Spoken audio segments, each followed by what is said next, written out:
Welcome to नियति परीक्षा। आज हम प्रबंधन की सीरीज को आगे बढ़ाते हुए समन्वय के बारे में पढ़ेंगे और ये लगभग अंतिम क्लास होगी। यानी अगर समन्वय समाप्त हो जाएगा तो आपका जो पहला टॉपिक है प्रबंध की प्रकृति एवं महत्व, तो ये पूरी तरह से क्या हो जाएगा, समाप्त हो जाएगा। तो इसको समझने से पहले आपने अगर पुराने वीडियो नहीं देखे हैं शुरुआत से कि प्रबंध क्या है, उसकी विशेषताएं क्या है, महत्व क्या है, उसका नेचर क्या है और प्रबंध के स्तर क्या होते हैं, तो इन सब के बारे में अगर आपने नहीं पढ़ा है और नहीं वीडियो देखे हैं तो कृपया आप उनको जाकर के देख लें। उससे क्या होगी, आपकी समझ विकसित होगी और उसके बाद ही आपको समन्वय समझ आ पाएगा। ठीक।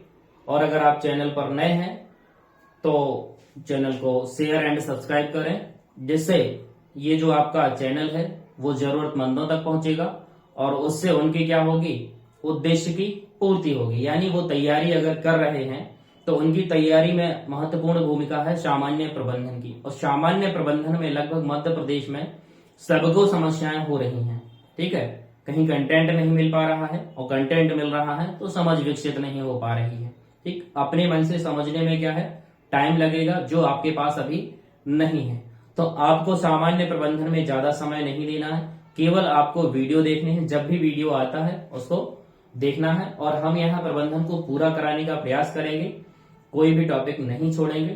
तो आप डेली बेसिस पर जितने भी वीडियो आपको जब भी प्राप्त होते हैं, ठीक है, तो उसको क्या करना है, आपको कवर करना है। इसके अलावा कुछ भी पढ़ने की आपको आवश्यकता नहीं है। और ये आपको विश्वास हो जाएगा जैसे ही आपका पहला टॉपिक खत्म होगा, प्रबंध की प्रकृति एवं महत्व, और अगर आप प्रीवियस ईयर क्वेश्चन लगाएंगे तो लगभग 50 से 60 प्रीवियस ईयर क्वेश्चन पेपर जो भी हैं आपके किससे सॉल्व हो जाएंगे, इस पहले टॉपिक से ही सॉल्व हो जाएंगे। और इसका महत्व इतना ज्यादा है कि लगभग 3 से 4 क्वेश्चन आपको हर पेपर में मिलेंगे। यानी 1 से 1.5 महीने जो पेपर होने वाला है सब में 3 से 4 क्वेश्चन मिलेंगे पहले टॉपिक से। इसलिए इसको बहुत अच्छे से पढ़ना है और प्रबंधन की समझ विकसित करनी है। और अगर आपने समझ विकसित कर ली तो आपको जो आगे के नेक्स्ट चैप्टर आने वाले हैं उनको समझने में क्या होगी, बहुत ही ज्यादा आसानी होगी। तो चलिए हम आगे बढ़ते हैं और समझते हैं समन्वय क्या होता है। तो समन्वय का साधारण सा मतलब होता है, देखो प्रबंधन का क्या मतलब होता था, प्रबंधन किस लिए चीज करना है, हमें चीजों को व्यवस्थित ढंग से करने के लिए हमें किसकी आवश्यकता पड़ती है, प्रबंधन करने की पड़ती है।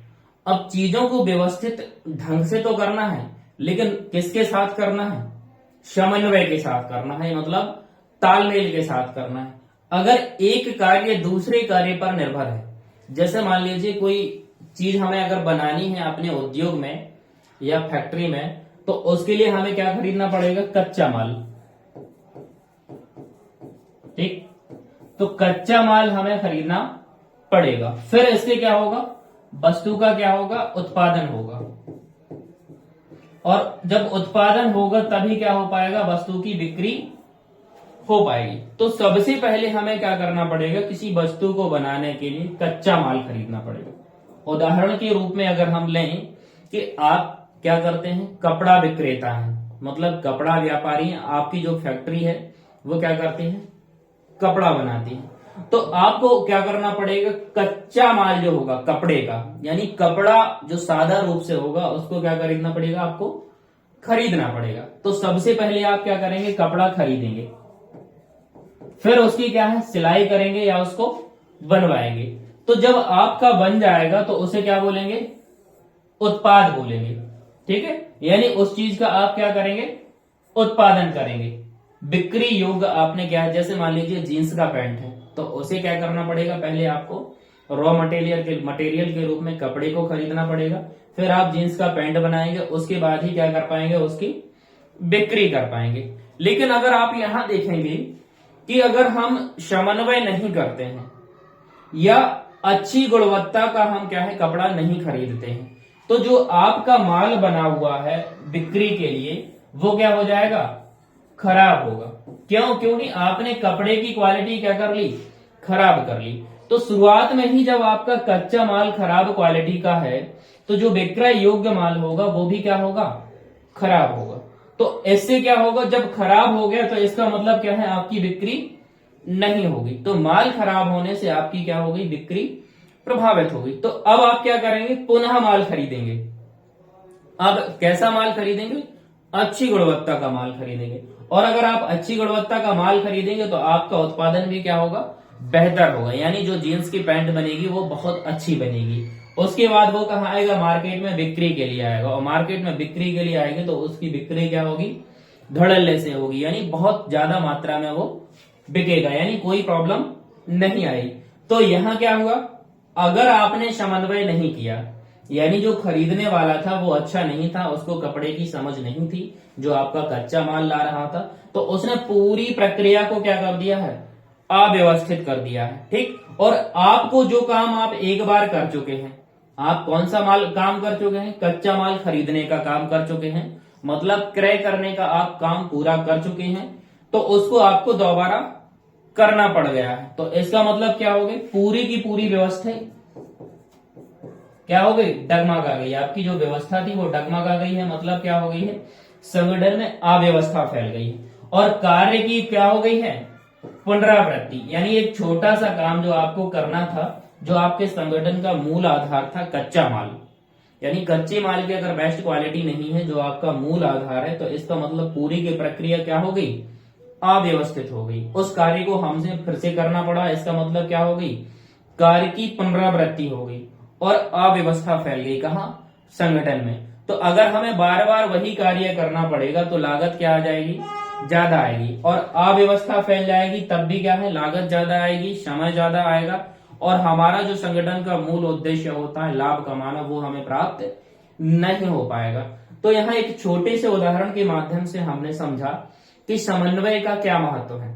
अगर हम चीजों में समन्वय करते, सही ढंग से सही गुणवत्ता का माल अगर हम लाते, तो हमें दोबारा से माल खरीदने की आवश्यकता नहीं पड़ती, या दोबारा से उस चीज को बनाने की आवश्यकता नहीं पड़ती, और जो हमें लागत में नुकसान हुआ है वो नहीं आता। और जो हमारा संगठन का मूल उद्देश्य है क्या, लाभ कमाना, उसकी क्या हो जाती, पूर्ति हो जाती। तो इसीलिए हमें क्या करना होता है, विभिन्न अंगों में या विभिन्न लोगों में जो विभिन्न प्रकार के कार्य कर रहे हैं, उनमें क्या करना पड़ता है, तालमेल बनाना पड़ता है या समन्वय बनाना पड़ता है। तो अब यहीं से क्या है, समन्वय की डेफिनेशन निकल के आती है कि अंगों में क्या करना, सामंजस्य स्थापित करना। ठीक, क्या कहलाता है, समन्वय कहलाता है। अब प्रबंध का सार, यानी जो समन्वय है वो क्या है, प्रबंध का सार है, मतलब निचोड़ है। तो ये क्या चीज होती है, समन्वय प्रबंध के अन्य कार्यों का एक हिस्सा। आप अगर किसी चीज का प्रबंधन करते हैं या किसी व्यवसाय में प्रबंधन करते हैं, तो आपको कौन कौन से काम करने पड़ते हैं। पहला काम प्लानिंग करने का होता है या नियोजन करने का होता है। उसके बाद जब आप किसी चीज की प्लानिंग कर लेते हैं तो उसके लिए संगठन ढांचा खड़ा करते हैं कि इसको बनाएगा कौन। उसके बाद फिर क्या करते हैं आप, तीसरे पॉइंट में कर्मचारियों या अधिकारियों की नियुक्ति करते हैं। फिर चौथा, जिसकी आपने नियुक्ति करी है उनको काम समझाएंगे कि आपको काम कैसे करना है, मतलब आप उनका निर्देशन करेंगे। जब निर्देशन के बाद फिर आपको काम चेक करना पड़ेगा, काम सही ढंग से हुआ या नहीं हुआ, और अगर वो सही ढंग से नहीं हुआ है तो उसमें जो गलतियां पाई गई हैं उन गलतियों को आप उनको बताएंगे और उनमें सुधार करवाएंगे, यानी आप उन पर क्या करेंगे, नियंत्रण करेंगे। तो ये प्रक्रिया चलती है कहां से, नियोजन से लेकर के नियंत्रण तक,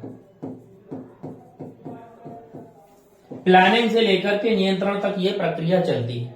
तो अब आप देखेंगे कि आपको नियोजन में आपने प्लान किया कौन सा काम कब करना है, क्यों करना है, कैसे करना है। तो इन सभी कार्यों में हमें क्या करना पड़ेगा, समन्वय बनाना पड़ेगा या तालमेल बनाना पड़ेगा। अगर आपका नियोजन कार्य नहीं हुआ, यानी आपने किसी चीज की प्लानिंग नहीं करी, तो आप संगठन के बारे में नहीं सोच सकते हैं कि हमारे किस संगठन की आवश्यकता पड़ेगी, कितने लोगों की आवश्यकता पड़ेगी। और अगर संगठन खड़ा नहीं हुआ तो आप लोगों की नियुक्ति नहीं कर सकते, क्योंकि उसमें क्लियर ही नहीं है कि आपको कितने विभागों की आवश्यकता है, कितने अधिकारियों की आवश्यकता है, कितने कर्मचारियों की आवश्यकता है। जब ये क्लियर नहीं होगा तो आप क्या है, किसी का निर्देशन ही नहीं कर पाएंगे। यानी आपने संगठन खड़ा नहीं किया, नियुक्ति नहीं की, तो निर्देशन करने का सवाल ही नहीं होता। जब निर्देशन नहीं होगा तो नियंत्रण भी नहीं होगा। तो आपको देखना पड़ेगा कि यहां से यानी जो नियोजन से ही किसकी शुरुआत हो जाती है, समन्वय की शुरुआत हो जाती है। ठीक है, तो इसीलिए यहां क्या बोला गया है कि समन्वय प्रबंध के अन्य कार्यों का क्या है, एक हिस्सा है। और हम जैसे जैसे आगे बढ़ते जाएंगे वैसे वैसे हमें समझ में आता जाएगा कि समन्वय प्रबंधन का सार कैसे है। तो अभी हमने शॉर्ट रूप में समझ लिया है कि समन्वय क्या है, विभिन्न अंगों में, विभिन्न तथ्यों में, विभिन्न कार्यों में सामंजस्य स्थापित करना ही क्या कहलाता है, समन्वय या तालमेल कहलाता है। इंग्लिश में इसको क्या बोलते हैं, कोऑर्डिनेशन बोलते हैं। ठीक है, अब यहां बोला गया समन्वय प्रबंधन के क्या है, अन्य कार्यों का एक हिस्सा है। यानी प्रत्येक कार्य में हमें किसकी आवश्यकता पड़ती है, समन्वय की आवश्यकता पड़ती है। तो अगर हमें काम को सही ढंग से करना है तो किसकी आवश्यकता है, समन्वय की आवश्यकता है। ठीक, अब यहां देखते हैं कि समन्वय की आवश्यकता क्यों पड़ती है हमें। तो यहां लिखा हुआ है अच्छे परिणाम प्राप्त करने के लिए, यानी रिजल्ट हमें मन माफिक चाहिए, अपने अकॉर्डिंग चाहिए, तो क्या करना पड़ेगा, हमें समन्वय करना पड़ेगा। एक छोटा सा उदाहरण लेते हैं कि जैसे आप जो ग्रुप 2 सब ग्रुप 4 की तैयारी कर रहे हैं उसमें कितने विषय आने हैं, 8 विषय। ठीक, अब 8 विषय में कोई विषय क्या होगा, उसका रोल बहुत ज्यादा होगा, यानी हर एक विषय आना तो 25 नंबर का है। लेकिन अगर हम मैथ ले लें और रीजनिंग ले लें तो ये दोनों क्या है, एक दूसरे के पूरक है। तो सामान्यतः ये माना जाता है कि अगर आपको मैथ आती है तो रीजनिंग भी आपको बहुत आसानी से आ जाएगी, क्योंकि इसमें भी क्या है, गणितीय प्रक्रियाएं पूरी करनी पड़ती है। तो यहाँ इस पेपर को निकालने में सबसे अहम जो रोल होने वाला है वो मैथ और रीजनिंग का होने वाला है। ये एक ऐसी चीज होती है जिसको अगर हम पढ़ लेते हैं और अगर हमसे बनता है तो हम पूरे में पूरे नंबर भी इसमें ला सकते हैं। ठीक, तो हमें क्या करना है, 8 विषयों का पेपर देना है।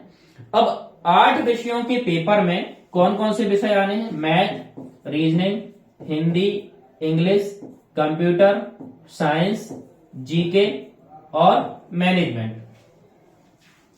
तो इसमें इस तरीके से हमें तालमेल बैठाना है और इस तरीके से हमें समय देना है कि हमें किसी को ज्यादा समय देना पड़ेगा, किसी को कम देना पड़ेगा। जैसे हम देखेंगे मैथ को समय हमें क्या देना है, सबसे ज्यादा देना है। क्यों, क्योंकि ये सबसे ज्यादा स्कोरिंग है। रीजनिंग को समय कम देना है लेकिन नंबर क्या है, पूरे लाने हैं, ये बहुत महत्वपूर्ण है। हिंदी है, हिंदी को समय कम देना है लेकिन ये भी स्कोरिंग सब्जेक्ट है, तो इसलिए क्या करना पड़ेगा, हमें ज्यादा पढ़ना पड़ेगा, यानी कम समय दे करके ज्यादा इफेक्टिव चीजें करनी पड़ेंगी। यानी हम ज्यादा से ज्यादा कितने दिन का समय दे सकते हैं हिंदी में, 2 से 3 या 4 दिन का। लेकिन इस 2 या 3 4 दिन में हिंदी में हमें 25 नंबर में से लगभग कितने लाने हैं, 20 प्लस नंबर लाने हैं। ठीक, यानी हमें क्या करना, विषयों में तालमेल बैठाना है। ठीक, उसके बाद क्या करेंगे, इंग्लिश जो है आपका, इंग्लिश में आपको क्या करना है, जो भी आपकी बेसिक चीजें हैं। अब आप क्या कर सकते हैं, वर्ड पावर मजबूत नहीं कर सकते, तो अब आपको सबसे ज्यादा फोकस जो करना है वो ग्रामर पे करना है, क्योंकि ग्रामर सीखना क्या है, आसान है और बहुत कम समय में आप ग्रामर सीख सकते हैं। तो जैसे आर्टिकल हो गए, टेंस हो गए, एक्टिव पैसिव हो गए, कैन कोड मे माइट का यूज हो गया, ठीक है, नरेशन हो गए।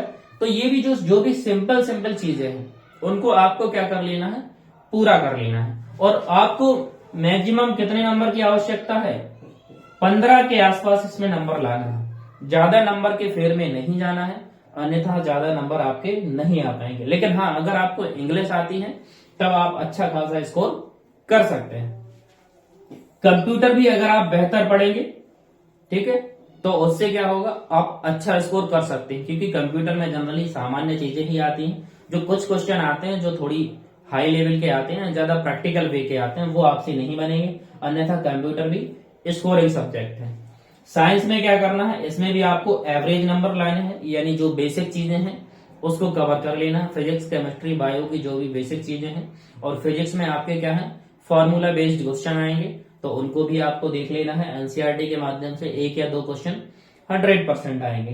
ठीक, उसके बाद जीके में किस चीज पे फोकस करना है आपको, इसमें एमपी जीके और करंट अफेयर्स पे फोकस करना है। और अगर ये दोनों चीजें कंप्लीट हो जाती हैं तो आपको संविधान पर फोकस करना है। लेकिन संविधान में भी क्या पढ़ना है, अनुच्छेद देखना है, और उसके बाद मौलिक अधिकार और मौलिक कर्तव्य और प्रस्तावना। इसके अलावा ज्यादा देखने की आवश्यकता आपको नहीं, कितने अनुसूची हैं, कितने भाग हैं, ये चीज भी आपको देखनी है। और उसके बाद मैनेजमेंट में क्या करना है, केवल और केवल ये वीडियो देखने हैं, उससे आपका काम चल जाएगा। 18 या 20 नंबर आप आसानी से ले आएंगे। तो अब आप यहां देखेंगे कि जो आपके 8 ये सब्जेक्ट आने हैं, इनको क्या करना है, इनकी औकात के अकॉर्डिंग हमें समय देना है। कि अगर हिंदी की औकात 3 से 4 दिन की है या 5 दिन की है, तो हमें 5 दिन ही देना है, 10 दिन की आवश्यकता नहीं है। लेकिन अगर मैथ की औकात क्या है, 10 से 15 दिवस की है, यानी 10 से 15 दिवस में हम इनको क्या कर पाएंगे, पढ़ पाएंगे, तो हमें क्या करना है, उतना ही समय देना है, यानी 10 से 15 दिवस देना है। रीजनिंग है कि रीजनिंग में अगर हम जो 10+2 के आपके पेपर सेट होते हैं, किसके, 10+2 या CHSL के, SSC के, इसके अगर प्रीवियस ईयर जो क्वेश्चन है, अगर डेली हम एक लगाते हैं, यानी 50 क्वेश्चन का अगर हम सेट लगाते हैं, तो इससे आपका काम आसानी से चल जाएगा। यानी आसानी से आपके बहुत अच्छे, यानी 25 में 23-24 नंबर तक आप क्या कर सकते हो, ला सकते हो। तो इसको भी आधे घंटे से ज्यादा समय देने की आवश्यकता नहीं। इंग्लिश में भी कितना समय देना है, इंग्लिश को डेली पढ़ना है, क्योंकि एक ऐसा सब्जेक्ट है जो हमेशा क्या है, भूल जाता है। ठीक, तो इंग्लिश को भी क्या करना है, उसके औकात के अकॉर्डिंग समय देना है। कंप्यूटर में थोड़ा सा ज्यादा समय दे सकते हो, क्योंकि ये स्कोरिंग सब्जेक्ट है और ये आपका क्या है, सिलेक्शन करवाने वाले सब्जेक्ट होते हैं। सबसे घातक सब्जेक्ट यहाँ कौन कौन होने वाले हैं, साइंस, जीके और इंग्लिश। ये 3 ऐसे टॉपिक हैं, ये जो आपके स्कोर को क्या करेंगे, कम करेंगे। तो इनको पढ़ना तो है, लेकिन एवरेज पढ़ना है और एवरेज नंबर लाने हैं। लेकिन अन्य जो टॉपिक हैं, इनमें क्या करना है, ज्यादा नंबर लाने हैं। मतलब आपको 8 विषयों को उनकी क्षमता के अनुसार पढ़ना है और अपनी क्षमता के अनुसार पढ़ना है। अगर हम अच्छे हैं मैथ और रीजनिंग में, तो हमें ज्यादा स्कोर कहाँ करना है, मैथ रीजनिंग में। लेकिन इसका मतलब ये नहीं है कि हम मैथ रीजनिंग में ही रम जाए, अन्य को भूल जाए। तो अन्य को भी हमें पूरा करना है। सब में एवरेज मार्क की आपको क्या है, जरूरत है। यानी कम से कम 12 से 15 नंबर आपके हर एक सब्जेक्ट में आने चाहिए। अगर इतने से नीचे आते हैं, तो इसका मतलब क्या है, आप रेस से बाहर हैं। तो आपके यहाँ 8 विषय दिए गए हैं, तो 8 विषय में तालमेल करना है, समय का तालमेल करना है, अपने संसाधनों का तालमेल करना है कि हमारे पास कौन से संसाधन उपलब्ध है। मतलब आपको समन्वय करना है। और जब आप समन्वय कर लेंगे, यानी इनकी क्षमता के अकॉर्डिंग और अपनी क्षमता के अकॉर्डिंग तैयारी कर लेंगे, तो उससे क्या होगा, आप जो भी परिणाम प्राप्त करना चाहते हैं, परिणाम कौन सा चाहते हैं, आप अपने पेपर में सिलेक्शन चाहते हैं, तो यहाँ क्या है, 8 विषयों का समूह है जिसमें हमें समन्वय करना है। और अगर हम समन्वय बेहतर ढंग से कर लेते हैं कि किस काम के बाद हमें कौन सा काम करना है, तो हम जो भी परिणाम चाहते हैं वो क्या हो जाएगा, हमें प्राप्त हो जाएगा। तो समन्वय की आवश्यकता क्यों पड़ती है, ये बहुत अच्छे से क्लियर हो गया होगा। किस चीज के लिए, अच्छे परिणाम प्राप्त करने के लिए। यानी अगर हम यहाँ मैनेजमेंट पढ़ रहे हैं, तो हमें क्या होगा, 15 से 20 नंबर लाने में क्या होगा, बहुत आसानी होगी। मतलब हमारे रिजल्ट का जो परिणाम होगा, यानी जो रिजल्ट होगा वो क्या होगा, अच्छा होगा। इसीलिए प्रबंध को क्या करना है, बहुत अच्छे से पढ़ना है। अब हम आगे देखते हैं समन्वय प्रबंध के सार के रूप में। यानी अगर समन्वय को प्रबंध का सार बोला गया है, तो ये कैसे है, तो ये देखना है कि सार का क्या महत्व है। तो यहां लिखा हुआ, समन्वय की प्रक्रिया नियोजन से प्रारंभ होती है। और हमने पढ़ा था प्रबंध की प्रक्रिया भी कहां से प्रारंभ होती है, नियोजन से। यानी अगर हमें प्रबंध करना शुरू करना है, तो किसी चीज की प्लानिंग करनी पड़ेगी, सोचना पड़ेगा कि कौन सा काम कब करना है, क्यों करना है और कैसे करना है। तो यही प्रक्रिया क्या कहलाती है, नियोजन कहलाती है। तो हमें समन्वय भी कहां से शुरुआत करना पड़ता है, नियोजन से करना है। तो अगर हम प्लानिंग कर रहे हैं, तो उनके संसाधनों का हमें क्या करना पड़ेगा, समन्वय करना पड़ेगा। ठीक, तो इसका मतलब अगर आपका ऑब्जेक्टिव आता है कि समन्वय और प्रबंध की शुरुआत कहां से होती है, तो आंसर आपका क्या होगा, नियोजन से होती। तो बहुत महत्वपूर्ण है, इसमें कंफ्यूज आपको नहीं होना है। उसके बाद हम देखते हैं ये यहां लिखा हुआ है, समन्वय क्या लिखा है, बीच में लिखा है, और उसके चारों तरफ ये कार्य दिए गए हैं। कौन कौन से? सबसे पहला कार्य नियोजन, ये किसके कार्य है? प्रबंधन के कार्य। दूसरा कार्य क्या है? दूसरा कार्य संगठन, यानी आपने प्लान बना लिया तो उसके बाद आप क्या करेंगे? संगठन ढांचा खड़ा करेंगे, जिसमें क्या है, लोगों या अधिकारियों की नियुक्ति करेंगे। उसके बाद नियुक्ति करने के बाद उनका निर्देशन करेंगे कि किस ढंग से हमें काम पूरा करना है। उसके बाद आप क्या करेंगे? उनका नियंत्रण करेंगे। तो ये जो एक निरंतर प्रक्रिया चलती है, एक कार्य के बाद दूसरा, दूसरे के बाद तीसरा, तीसरे के बाद चौथा, चौथे के बाद पांचवा, तो इन सब में किसकी आवश्यकता पड़ती है? समन्वय की आवश्यकता पड़ती है। यानी अगर हम नियोजन कार्य को समय से नहीं करेंगे तो संगठन नहीं होगा, संगठन नहीं होगा तो नियुक्तिकरण नहीं होगा, नियुक्तिकरण नहीं होगा तो निर्देशन नहीं होगा, और निर्देशन नहीं होगा तो नियंत्रण नहीं होगा। यानी प्रत्येक क्रिया के लिए किसका होना आवश्यक है? समन्वय का होना आवश्यक है। और अगर समन्वय का अभाव है, इसका मतलब क्या है? जो वांछित परिणाम हम चाहते हैं उसकी प्राप्ति नहीं होगी। ठीक, अब आगे देखते हैं। उच्च प्रबंध पूरे संगठन में। अब समन्वय की शुरुआत मुख्यतः कहां से करनी है? हमें नियोजन से करनी है। और नियोजन करने का काम कौन करता है? प्लानिंग करने का काम या योजना बनाने का काम किसका होता है? उच्च स्तर के प्रबंधक का होता है। मुख्यतः 3 जो प्रबंधक होते हैं, केवल हम इन्हीं की बात करेंगे कि ये क्या कार्य करते हैं और कहां से इस चीज की समन्वय की क्या होती है, शुरुआत होती है। तो सबसे हम पहले देखते हैं कि प्रबंध के जो स्तर है, यानी प्रबंध के स्तर का मतलब प्रबंध करने वाले लोग। अब प्रबंध करने वाले लोग कौन कौन से होते हैं? उच्च स्तर का प्रबंधक होता है, मध्य स्तर का प्रबंधक होता है और निम्न स्तर का प्रबंधक होता है। तो उन्हीं में हमें देखना है कि वो कैसे समन्वय करते हैं।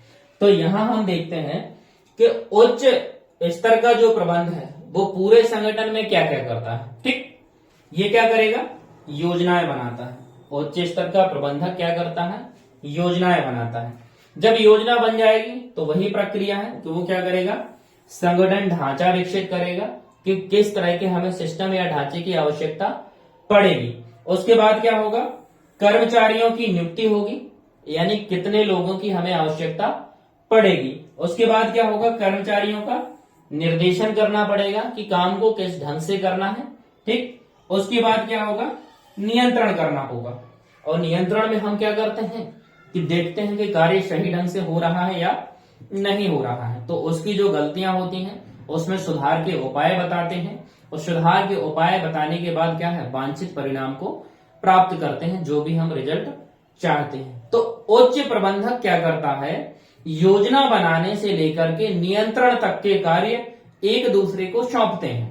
ठीक है, तो यहां देखते हैं कि योजना बनाने का जो कार्य किया है उच्च प्रबंधक ने, ठीक है, तो वो कार्य सौंप देता है किसको? योजना बनाने के बाद मध्य स्तर के प्रबंधक को। और मध्य स्तर का प्रबंधक किसको सौंपता है? निम्न स्तर के प्रबंधक को सौंपता है। ठीक, और ये आपस में क्या कर देते हैं? तालमेल या समन्वय बनाए रखते हैं। ठीक, अब हम देखते हैं आगे। जो प्रबंध है ये क्या करता है? तो हमने प्रबंध के बारे में पढ़ा था। अगर आपने वीडियो नहीं देखे तो आप देख लीजिए, आपको और अच्छे से क्लियर होगा। ठीक है, कि प्रबंध क्या करता है? उद्देश्य की प्राप्ति में सहायता करता है। कोई भी संगठन है उसमें प्रबंध की आवश्यकता क्यों पड़ती है? क्योंकि हमें अपने उद्देश्य को कैसे प्राप्त करना होता है? न्यूनतम लागत के साथ, मतलब कुशलता पूर्वक, और प्रभावपूर्ण ढंग से, मतलब समय पर। तो किसी भी कार्य को हम अगर समय पर करते हैं और न्यूनतम लागत के साथ करते हैं तो उससे हमारा जो रिजल्ट होता है वो क्या होता है? बहुत अच्छा प्राप्त होता है। ठीक, अगर हम तैयारी अपनी कर रहे हैं तो अगर हम क्या करते हैं? उसमें न्यूनतम समय लगाते हैं। ठीक है, यानी हमारा जो मुख्य संसाधन क्या है वो अभी वर्तमान में समय है। समय क्या है? बहुत कीमती है और ये हमेशा कीमती रहता है। तो अगर हमने समय से यानी 15 मार्च तक अपने सिलेबस को खत्म कर लिया है तो इसका मतलब क्या होगा?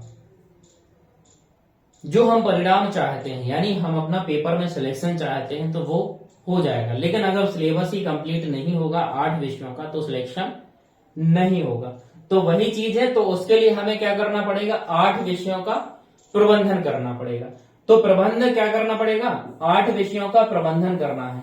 तो मतलब प्रबंधन क्या करता है, उद्देश्य प्राप्ति में सहायक। हमारा पेपर को निकालने का उद्देश्य या सिलेक्शन का उद्देश्य है, तो मैं 8 विषयों का क्या करना पड़ेगा, प्रबंधन करना पड़ेगा। ठीक, तो यहां देखते हैं कि उद्देश्य कितने प्रकार के होते हैं। व्यक्तिगत उद्देश्य होते हैं और सामूहिक उद्देश्य होते हैं। तो किसी भी संगठन में लोग कैसे काम करते हैं, व्यक्तिगत रूप से काम करते हैं, लेकिन सामूहिक दिशा में काम करते हैं। जैसे कोई संगठन है, बड़ा संगठन है, तो उनका टास्क क्या रहता है, एक ही टास्क होता है कि उस वस्तु को या उस सेवा को हमें संबंधित ग्राहक को डिलीवर करना या देना। तो उसके लिए क्या करना पड़ता है, कई सारे लोगों को कार्य करना पड़ता है। तो यहां हम देखते हैं कि वो व्यक्तिगत रूप से काम करता है। जैसे उसे अगर कोई व्यक्तिगत रूप से कार्य सौंपा गया है तो वो अपना कार्य करेगा, तो अपना काम तो वो कर रहा है, लेकिन उसकी दिशा कैसी होगी, सामूहिक प्रयत्नों की दिशा में होगी। ठीक है, यानी जो समूह में लोग काम कर रहे हैं, जैसे अगर हम ले लें ABCDE, अगर इन 5 लोगों को कार्य करना है तो 5 लोग किसमें काम कर रहे हैं, संगठन में काम कर रहे हैं। लेकिन A व्यक्तिगत रूप से अपना काम कर रहा है, B व्यक्तिगत रूप से अपना काम कर रहा है, C को अलग काम सौंपा गया है, D को अलग सौंपा गया है और E को अलग काम सौंपा गया है। तो ये काम तो अलग अलग कर रहे हैं, लेकिन इनका जो उद्देश्य है वो किसका उद्देश्य होगा, संगठन का उद्देश्य होगा। यानी उस वस्तु या सेवा का उत्पादन करना ही इन सब का क्या है, उद्देश्य है। और अगर इन सब का उद्देश्य पूरा होगा तो संगठन का उद्देश्य पूरा होगा। यानी समय पर अगर वस्तु बन जाती है या सेवा बन जाती है तो समय से क्या होती है, उस चीज की डिलीवरी हो जाती है, तो वो क्या हो जाएगा, उससे क्या होगा, लाभ होगा। ठीक, तो यहां व्यक्तिगत और सामूहिक प्रयत्नों की दिशा में क्या करता है, एकता सुनिश्चित करता है, यानी एक ही दिशा में कार्य कराता है। तो यहां लिखा हुआ है कि सही व्यवस्था करता है कौन, समन्वय। यानी व्यक्तिगत रूप से कार्य हो रहा है और समूह में कार्य हो रहा है, तो दोनों की दिशा क्या होगी, एक ही होगी। इनके कार्यों की सही व्यवस्था करने का कार्य कौन करता है, समन्वय करता है। ठीक, उदाहरण के रूप में हम समझ रहे हैं। अब यहां बहुत अच्छे से आपको समझ आ जाएगा कि अगर कोई वस्तु, कोई भी अगर संगठन होता है तो उसका कार्य क्या होता है, वस्तु का उत्पादन करना या सेवा प्रदान करना। वस्तु का उत्पादन करना या सेवा प्रदान करना, जब हम ये 2 चीजें करेंगे तभी संगठन को क्या होगा, लाभ होगा। और यही संगठन का क्या रहता है, उद्देश्य होता है। तो हम देखेंगे अगर हम किसी चीज का बिजनेस डालते हैं, जैसे सबसे सरल उदाहरण लेते हैं कि अगर हम आज ग्रुप 2 सब ग्रुप 4 के अंतर्गत पटवारी परीक्षा की या एडीओ वगैरह की या असिस्टेंट मैनेजर की, किसी भी पद की अगर हम तैयारी कर रहे हैं तो तैयारी क्यों कर रहे हैं, क्योंकि हमें नौकरी चाहिए।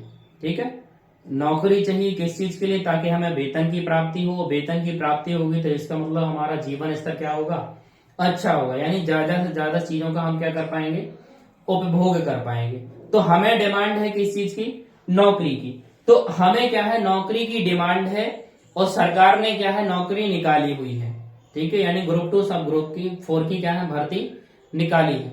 तो ग्रुप 2 सब ग्रुप 4 में सरकार की मांग क्या है कि हमें कर्मचारियों की नियुक्ति करना है, और हम लोगों की अभ्यर्थियों की मांग क्या है कि हमें क्या करना है, रोजगार चाहिए। तो इसका मतलब पेपर की डिमांड है कि आप भर्ती परीक्षा कराएंगे तो हम उसकी तैयारी करेंगे। तो तैयारी हमने कब शुरू करनी शुरू की, जब पेपर निकल आया, यानी वैकेंसी निकल आई ग्रुप 2 सब ग्रुप 4 की। तो हमने देखा कि उसका सिलेबस क्या है, सिलेबस में 8 विषय है, तो 8 विषयों की तैयारी शुरू कर दी। क्यों, क्योंकि वो पेपर की डिमांड है, यानी मांग है। अगर हमें सिलेक्शन चाहिए तो 8 विषयों के पेपर को क्या करना पड़ेगा, हमें निकालना पड़ेगा। तो किसी चीज की अगर मांग होती है तभी हम उस चीज को करते हैं। तो ऐसे ही अगर मार्केट में किसी चीज की डिमांड होगी, यानी किसी चीज का व्यवसाय हम तभी खोलेंगे जब उस चीज की मार्केट में क्या होगी, मांग होगी। अगर मार्केट में मांग है तो हम प्लान बनाएंगे संगठन खड़ा करेंगे, लोगों की नियुक्ति करेंगे, उनका निर्देशन करेंगे, नियंत्रण करेंगे और वस्तुओं का क्या करेंगे, उत्पादन करेंगे। तो मार्केट की मांग के अनुसार हमने क्या किया, उत्पादन किया।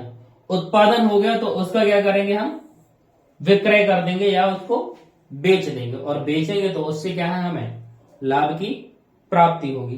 तो अगर मांग है और मांग के अनुसार पर्याप्त मात्रा में और सही समय पर हमने चीजों को नहीं बनाया या उनका उत्पादन किया, तो इसका मतलब क्या है, चीजें विक्रय के लिए उपलब्ध नहीं होंगी, और चीजें विक्रय के लिए उपलब्ध नहीं होंगी तो जो भी आपका ग्राहक है वो दूसरी जगह क्या हो जाएगा, शिफ्ट हो जाएगा या दूसरे कंपनी के माल को खरीदने लगेगा। तो हमें क्या करना है, मांग के अनुसार वस्तुओं का उत्पादन करना है, पर्याप्त मात्रा में करना है और सही समय पर करना है। अगर सही समय पर किसी चीज को अगर नहीं पहुंच पाती है तो क्या है, लोग दूसरी जगह शिफ्ट हो जाते हैं। जैसे अगर हम यहाँ पढ़ा रहे हैं आपको मैनेजमेंट, और हम आपका क्या है लापरवाही कर दें, सिलेबस पूरा ना कराएं, तो आप क्या हो जाएंगे, दूसरी जगह से पढ़ना प्रारंभ कर देंगे। तो हमने यहाँ यूट्यूब चैनल क्यों ओपन किया है, क्योंकि आप लोगों की सबसे ज्यादा डिमांड थी मैनेजमेंट की, कि मैनेजमेंट समझ नहीं आ रहा है। तो उसी डिमांड को फुलफिल करने के लिए, और वो भी निःशुल्क, उसको फुलफिल करने के लिए कि आपकी तैयारी में हम आपके क्या बने, सहयोगी बने। तो आपकी डिमांड के अनुसार क्या है, मैनेजमेंट की डिमांड के अनुसार हमने क्या किया, यहाँ आपकी तैयारी करना शुरू की। ठीक है, तो अगर हम सही समय पर आपको नहीं पढ़ाएंगे, यानी 15 मार्च के पहले सिलेबस खत्म नहीं करवाएंगे, तो आपका काम क्या है, आपको तो सिलेबस करना ही करना है, आपको आवश्यकता है, क्यों, क्योंकि आपके पेपर में आना है। तो ऐसे यहां आवश्यकता होती है कि उसे तो चीजों का उपयोग करना ही करना है, और उसे अगर चीजों का उपयोग करना है तो वो आपके यहाँ अगर नहीं मिल रहा है, यहाँ मैनेजमेंट नहीं पढ़ाया जाएगा, तो आप क्या करेंगे, दूसरा विकल्प की तलाश कर लेंगे, और दूसरा विकल्प अगर आपको मिल जाएगा तो दोबारा आप लौटकर यहाँ नहीं आएंगे। तो वही चीज है कि किसी भी चीज की अगर मांग होगी तो उत्पादन होगा। उत्पादन कैसा करना पड़ेगा, पर्याप्त मात्रा में करना पड़ेगा और सही समय पर करना पड़ेगा, तभी उसका क्या हो पाएगा, विक्रय हो पाएगा। तो यही चीज कौन करवाता है, ये सब सारे के सारे जो काम है ये कौन करवाएगा, समन्वय। ठीक है, आपने देखा कि मांग है, मांग के अनुसार उत्पादन करना है, उत्पादन कैसा करना है, पर्याप्त मात्रा में सही समय पर। तो ये सब चीजें किससे संबंधित हैं, समन्वय से। अगर आप मांग में और बिक्री में समन्वय आप नहीं कर पाते हैं तो आपके संगठन को लाभ नहीं होगा। तो आपको देखना पड़ेगा कि अगर आपकी 100 यूनिट बिकती हैं तो 100 यूनिट का आप क्या करें, उत्पादन करें, उतने के लिए कच्चा माल खरीदें और उतना ही क्या करें, आप उत्पादन करें। और अगर आपकी डिमांड बढ़ जाती है, यानी जल्दी ही बिक जाती है, जो चीज मान लीजिए जैसे 100 वस्तुएं हैं, वो कितने दिन में बिक रही थी, 10 दिन में, अब हुआ क्या, ये 5 दिन में बिक गई। इसका मतलब क्या है, इसकी मांग बढ़ गई है, और इसकी मांग बढ़ गई है तो हमें क्या करना पड़ेगा, 100 की जगह क्या करना पड़ेगा, 200 का उत्पादन करना पड़ेगा। तो मांग के अनुसार वृद्धि करना, यही क्या कहलाता है, समन्वय कहलाता है। ठीक है,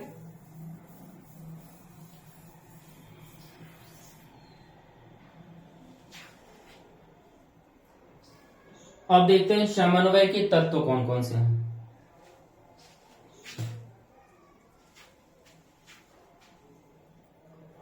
ये मुख्य हैं, बहुत इंपॉर्टेंट है, यानी समन्वय होता कैसे है। ठीक है, अभी तक समन्वय समझा कि समन्वय क्या होता है। समन्वय नियोजन से प्रारंभ होता है और नियंत्रण तक चलता है, हर एक कार्य में चलता है। जैसे प्रबंध के जो कार्य हैं, नियोजन से नियंत्रण तक, ये सब में क्या करता है, एक सिस्टम बनाता है, सबको एक के बाद एक क्या करता है, व्यवस्थित करता है। तो यही क्या है, समन्वय कहलाता है। अब समन्वय की कौन कौन से मुख्य तत्व होते हैं उसको हम देखेंगे। पहला तत्व है एकीकरण एवं सहयोग। ठीक है, कोई भी अगर संगठन होता है तो बहुत सारे लोग क्या करते हैं, मिलकर कार्य करते हैं, और बहुत लोग अगर मिलकर कार्य करते हैं तो हमें वहां किस चीज की आवश्यकता पड़ेगी, एकीकरण या एकता की जरूरत पड़ेगी, या उनके सहयोग की जरूरत पड़ेगी। तो ये क्या करता है, व्यक्ति एवं विभागों के कार्यों में क्या करता है, समन्वय करता है।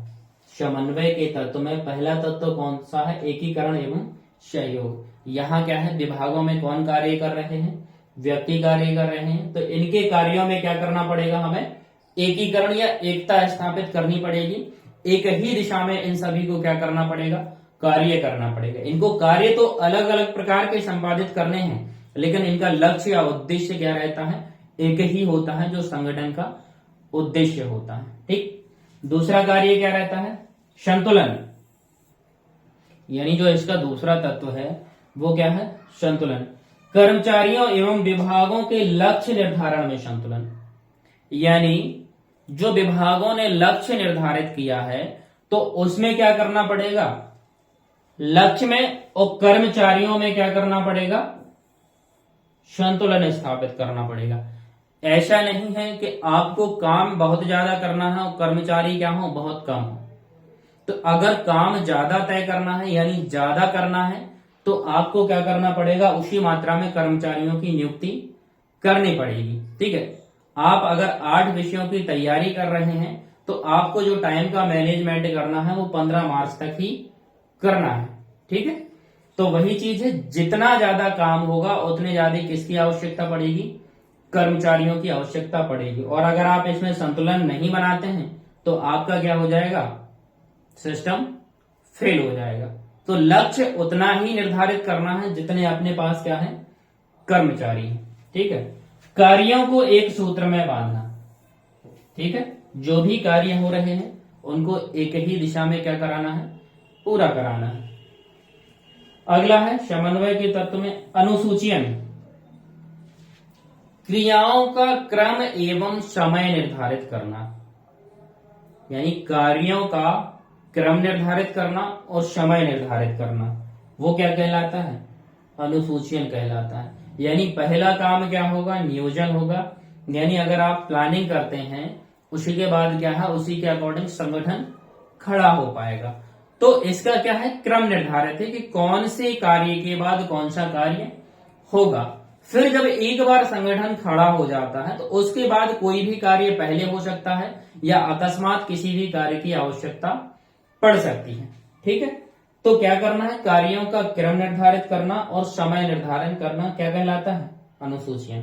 और ये किसका तत्व है, समन्वय का तत्व। अगला प्रभावी संदेश वाहन।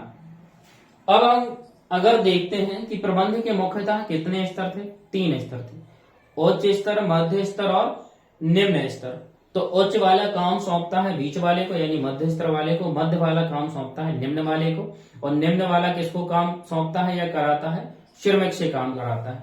तो ये लोग आपस में क्या करते हैं, कम्युनिकेशन करना होता है, यानी इनको बातचीत करनी होती है। अगर कोई निम्न स्तर के प्रबंधक को समस्या जा रही है, ठीक है, या कर्मचारियों की संख्या कम है, तो वो किससे बात करेगा, मध्य स्तर के प्रबंधक से। वो फिर क्या करेगा, कर्मचारियों की नियुक्ति करने का कार्य करेगा। तो ये आपस में क्या कर देते हैं, एक दूसरे से संदेश वाहन करते रहते हैं। अगर ये बातचीत नहीं करेंगे तो वो क्या करेगा, उच्च स्तर का प्रबंधक योजना नहीं बता पाएगा कि हमें क्या कार्य करना है। ठीक है। और मध्य स्तर का प्रबंधक योजना की व्याख्या नहीं कर पाएगा अगर वो क्या है, बातचीत नहीं करेगा। और अगर वो व्याख्या नहीं कर पाएगा तो निम्न स्तर का प्रबंधक कार्य नहीं करा पाएगा, क्योंकि उसे पता ही नहीं कि कौन सा कार्य करना है। तो प्रभावी संदेश वाहन। तो ये 4 मुख्य तत्व हैं किस चीज के, समन्वय के, कि हमें क्या करना है, व्यक्तियों एवं विभागों में क्या करना है, एकीकरण एवं सहयोग स्थापित करना है। दूसरा काम संतुलन का करना है कि जो भी हम लक्ष्य निर्धारित कर रहे हैं वो किसके अनुसार होना चाहिए, कर्मचारियों की संख्या के अनुसार होना चाहिए। उसके बाद कार्यों को एक सूत्र में बांधना, यानी अलग अलग कार्य हो रहे हैं तो कार्यों को एक ही दिशा में होना चाहिए। उसके बाद अनुसूचियां, कौन सा काम पहले करना है, कौन सा काम बाद में करना है, कौन सा काम कितने समय में समाप्त करना है, कौन सा काम उसके बाद समाप्त करना है। ठीक है। जैसे आप लोग अगर तैयारी कर रहे हो तो आप देखेंगे कि मैथ हमें कितने दिन में समाप्त करनी है, रीजनिंग कितने दिन में समाप्त करना है, या अन्य विषय कितने दिन में समाप्त करने हैं। तो आप उसका क्या कर देते हैं, क्रम निर्धारित कर लेते हैं कि पहले हम ये सब्जेक्ट पढ़ेंगे उसके बाद ये पढ़ेंगे, और उनका समय भी निर्धारित कर लेते हैं। तो इसका मतलब आप कौन सा काम कर रहे हैं, अनुसूचियन का कार्य कर रहे हैं। ठीक। और फिर आप क्या करते हैं, प्रभावी संदेश वाहन। अगर कोई व्यवसाय की हम बात करते हैं तो उसमें मुख्यतः प्रबंधक के 3 स्तर होते हैं और तीनों स्तर आपस में क्या करते हैं, संवाद स्थापित करते हैं। अगर संवाद नहीं होगा तो कार्य नहीं हो पाएगा। ठीक, आज के लिए हम यहीं तक इस लेक्चर को समाप्त करते हैं, अन्यथा ये बहुत बड़ा लेक्चर हो जाएगा। और अगले लेक्चर में हम पढ़ेंगे समन्वय की प्रकृति, समन्वय का महत्व और आपका समन्वय एवं सहकारिता या सहयोग में अंतर, या एक ही है या अलग अलग है, तो इसके बारे में हम नेक्स्ट लेक्चर में देखेंगे।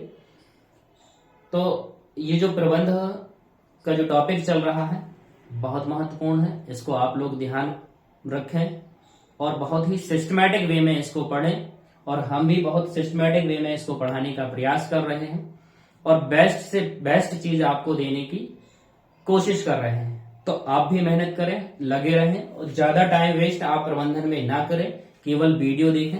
एक वीडियो को 2 से 3 बार देखें। पहली बार में नॉर्मल वे में देखना है, दूसरी बार में 1.5 गुनी स्पीड या डबल स्पीड में, जो भी आपकी जिसके अनुसार आपकी क्षमता है उसके अनुसार आप क्या कर सकते हैं, देख सकते हैं। ठीक, ये इसके ऑब्जेक्टिव सॉल्व करने का तरीका यही होगा कि ये आपका जो प्रबंधन है या जो आपकी थ्योरी है या कॉन्सेप्ट है, ये आपके दिमाग में सेट हो जाए, आपको चीजें क्या हो जाए, याद हो जाए, आपको ध्यान करने की आवश्यकता ना पड़े। क्यों? क्योंकि वहां पे आपको 3 घंटे में 200 क्वेश्चन सॉल्व करना है। तो सबसे महत्वपूर्ण बात तो वहां क्या है, समय का प्रबंधन करना ही है, और समय का प्रबंधन करना इतना आसान नहीं है। तो आपको अगर समय का प्रबंधन करना है तो इसका मतलब चीजें आपको क्या है, आनी चाहिए। अब ऐसा नहीं वहीं आप सोच रहे हैं कि हाँ वहां ये पढ़ा था, यहाँ ये पढ़ा था, तभी आप सॉल्व करेंगे, तो उससे क्या होगा, आपका समय जाया होगा या वेस्ट होगा। तो आपको उसके लिए क्या करना है, याद कर लेना है। और याद कब होगा, जब हम बार बार उस चीज को देखेंगे या रिवाइज करेंगे। तो बस बहुत कम समय देना है, यानी अगर ये टॉपिक आपने पढ़ लिया तो मात्र 5 मिनट जो आपने नोट्स बना रखे हैं उसको 5 मिनट अगर आप देख लेंगे तो आपका ये पूरा हो जाएगा। मुश्किल से 3-4 स्लाइड है और इस वे में लिखा हुआ है कि एक नजर में ही आपको दिख जाएगा। यानी अगर आप रिवाइज करने जाएंगे तो देखेंगे समन्वय के तत्व, एकीकरण, सहयोग, संतुलन, अनुसूचन, संदेश वहन। आपका अगर ऑब्जेक्टिव आ गया, इससे किस तरह का ऑब्जेक्टिव बनेगा, देखेंगे कि निम्न में से समन्वय का कौन सा तत्व नहीं है, तो आपको ऑब्जेक्टिव दे दिया एकीकरण एवं सहयोग, संतुलन, अनुसूचन। चौथा ऑप्शन इनमें से कोई नहीं। तो ये तीनों क्या है, समन्वय के तत्व हैं। तो आपका आंसर कौन सा हो जाएगा, इनमें से कोई नहीं। तो ये एक नजर में ही देखते ही आपका क्या हो जाएगा, रिवीजन हो जाएगा। तो सबसे महत्वपूर्ण चीज होती है रिवीजन। हमारा दिमाग क्या मांगता है, रिवीजन मांगता है। तो अगर उस चीज की हम रिवीजन कर लेते हैं तो वो हमें चीजें कभी नहीं भूलते हैं। लेकिन रिवीजन कब होना चाहिए, 24 घंटे के अंदर अंदर। कोई भी चीज अगर हमने अभी पढ़ ली तो इसका रिवीजन 24 घंटे के अंदर 2 से 3 बार अगर हो जाएगा तो वो हमारे दिमाग में क्या हो जाएगा, पूरी तरह से सेट हो जाएगा। लेकिन अगर हम 1-2-3 दिन बाद करते हैं तो वो चीजें हमारे दिमाग में उतने अच्छे से नहीं छप पाएंगी। तो हमें क्या करना है, माइंड के अकॉर्डिंग ही चलना है। तो अगर उसकी टेंडेंसी रिवीजन मांगती है तो किसी भी चीज को हमने पढ़ा है तो 24 घंटे के हम अंदर उसको क्या कर लें, रिवाइज कर लें। तो आपको बहुत अच्छे से आप करते चलें, ज्यादा टाइम इसको ना दें, क्योंकि इसमें हमें क्या करना है, एवरेज नंबर यानी 20 के आसपास ही नंबर लाने हैं। एवरेज से ये क्या है, थोड़े से ज्यादा है, और ये बहुत आसानी से आ जाएंगे। आपको इसका अंदाजा लगेगा प्रीवियस ईयर क्वेश्चन पेपर को सॉल्व करके। ठीक, तो आप अन्य विषयों की तैयारी भी बहुत अच्छे से करते चले, इसमें आपको बिल्कुल भी समस्या नहीं होने वाली है। तो मिलते हैं नेक्स्ट वीडियो के साथ। धन्यवाद।